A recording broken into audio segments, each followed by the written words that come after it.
안녕하세요, 갈티입니다. 앞에 보이는 나무는요 개복숭아 나무입니다. 개복숭아 나무도 있고 이쪽에 쪼르륵 복숭아 나무도 있거든요. 한 5그루. 복숭아 나무는 다들 아시겠지만 나무에 하얗게 붙어서 멀리서 보면 원래 하얀 가지인 줄 착각할 만큼 하얀 가루가 많이 묻어 있죠. 여기 보시면 이렇게, 여기도 그렇고 요 나무도 그렇습니다. 바로 가루 깍지벌레입니다. 일반적으로 아는 깍지벌레가 아니라서 처음에는 깍지벌레 의심도 안 했거든요. 뭐 어렵게 3년 키운 복숭아 나무가 죽을까 싶어 갖고 부랴부랴 인터넷과 유튜브 고수님들의 자료를 찾다 보니까요, 깍지벌레 종류 하나인 가루 깍지벌레임을 알게 되었답니다.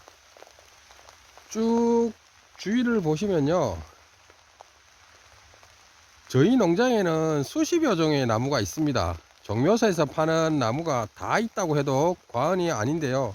처음 농장을 구입할 때 수입을 바라고 농사를 지을 생각 없었고요. 단지 여러 나무를 심고 커가는 걸 보면서 힐링을 목적으로 하다 보니까 나무 수영도 엉망이고 나무에 대해 무지해서 오늘과 같은 결과를 초래하지 않았나 싶은 생각이 듭니다.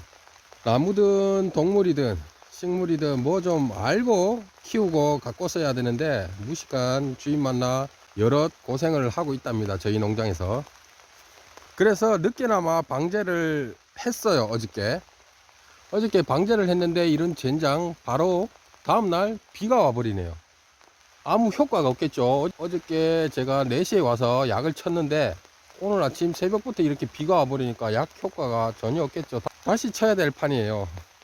어쨌든 뭐 가루 깍지벌레인 걸 알았기 때문에 내일이든 뭐 모레든 빠른 시일 내에 방제를 해야 되거든요. 이 깍지벌레는 이렇게 보시면 요게 깍지벌레입니다. 잘 안 보이시죠? 깍지벌레는 종류가 굉장히 많아요. 대표적인 것이, 그러니까 한 번이라도 본 곳 3가지를 사진으로 보여드릴게요. 이 사진은요 거북밀 깍지벌레인데요, 손톱으로 툭 누르면 붉은 피가 찍 나온답니다. 그 다음으로 보여드리는 사진은요, 이름도 이뻐요. 이세리아 깍지벌레고요. 그리고 마지막으로 바로 앞에 있는 이것이 가루 깍지벌레입니다. 다른 두 녀석은 크기가 커서 눈으로 확인이 되는데 이 가루 깍지벌레는 작아서 쉽게 육안으로 확인이 어렵답니다. 하지만 이 가루 깍지벌레는요, 누가 봐도 흰 가루를 발라 놓은 듯해서 멀리서도 볼 수가 있답니다. 어쨌든 방제하는 방법 등을 찾아봤습니다. 이 깍지벌레의 방제 적기는요, 깍지벌레가 애벌레인 시기인 6월 초가 적기인데요, 그때 농약방에 가서 깍지벌레 약제 아무거나 사서 치시면 대부분 죽습니다.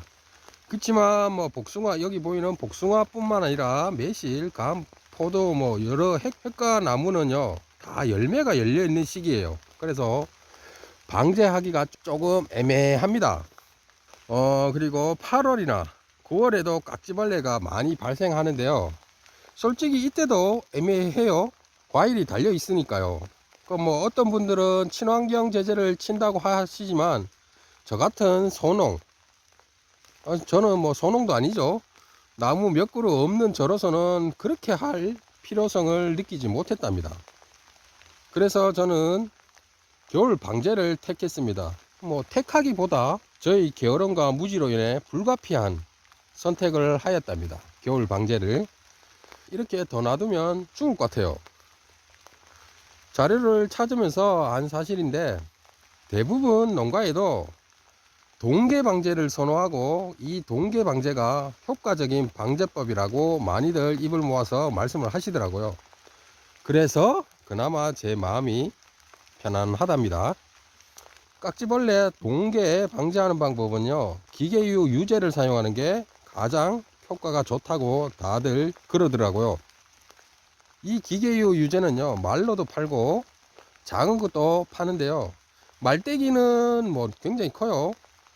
인터넷에 43,000원에서 한 45,000원 정도 하고, 저처럼 작은 거는 10,000원을 안 하더라고요. 그래서 전 나무가 몇 그루 없기 때문에 요 작은 것을 샀고 쳤답니다. 이 기계유 유제에 대해서 간단하게 말씀드릴게요. 이 기계유 유제는요, 방제 적기가 12월 초에서 1월 말까지이고요. 기계유 유제를 치면 어떤 작용으로 해서 깍지벌레가 죽냐면, 말 그대로 기름 성분이 있어 갖고 유막을 형성해요. 유막을 형성해서 이 깍지벌레가 숨을 못 쉬어서 질식사하게 만드는 그런 약재라고 보시면 됩니다. 그래서 뭐 다른 어떤 약재보다 효과가 뛰어나답니다.